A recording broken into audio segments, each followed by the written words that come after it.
NCAA, one sport usually comes to mind, basketball, but this weekend another sport is taking over the triad with a tournament in Winston-Salem. Wake Forest is one of the schools hosting this year's NCAA regional round. WFMY News 2's Jalen Gilkey is live out there ahead of the action. Jalen, this is a big deal.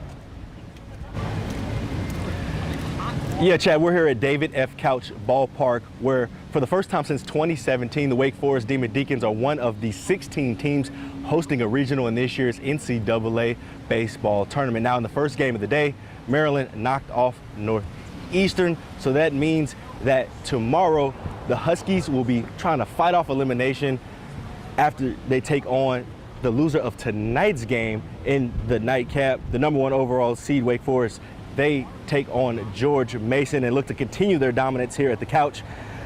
During 2023, they went 29-3 on this very field as they look to come up with just 3 wins this weekend to advance to next week's Super Regional round. You know, I think it's the same goal. It's the same goal. Go out there and compete and win every game. Try to do our best in every single situation that we can. And, you know, whatever outcome happens, you know, we always say it, play the game. It's more we play the game, I think, you know, that stuff happens. And I think, like you said, those memories and those feelings and connections are just going to continue to grow throughout the next couple of weeks playing with one another. And, you know, I'm really looking forward to it. And we just try to go out and do the same thing every week, you know.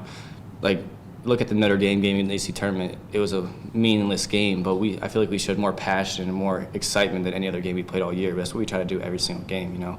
We want to win for us, not for anyone else. We want to go out there and, you know, play the best baseball game we can, and hopefully things will work out. And we're just getting started with our coverage out in Winston-Salem. Coming up in 5, you'll hear from one of the best pitchers in all of college baseball, who also happens to be a Reagan High School alum, and now All-American Josh Hartle. That's coming up.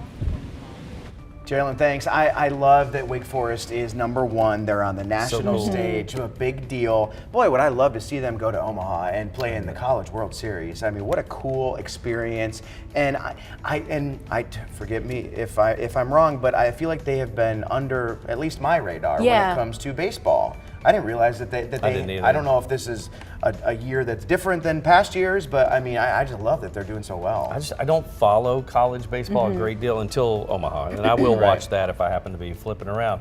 But to know that somebody right here in our backyard is #1 in the country, doesn't matter what sport it is really cool. I think you're right on the radar there. I'm right on the money there when you talk about they've been kind of under the radar. And I think when it comes to Winston-Salem sports, they've been doing really well at Wake Forest because I think their women's golf team won a championship recently too. So they're getting a lot of attention lately. And their football team has been good in the ACC the last couple of years. And I mean, every other year when it comes to basketball at Wake Forest, I mean, they could go on a run.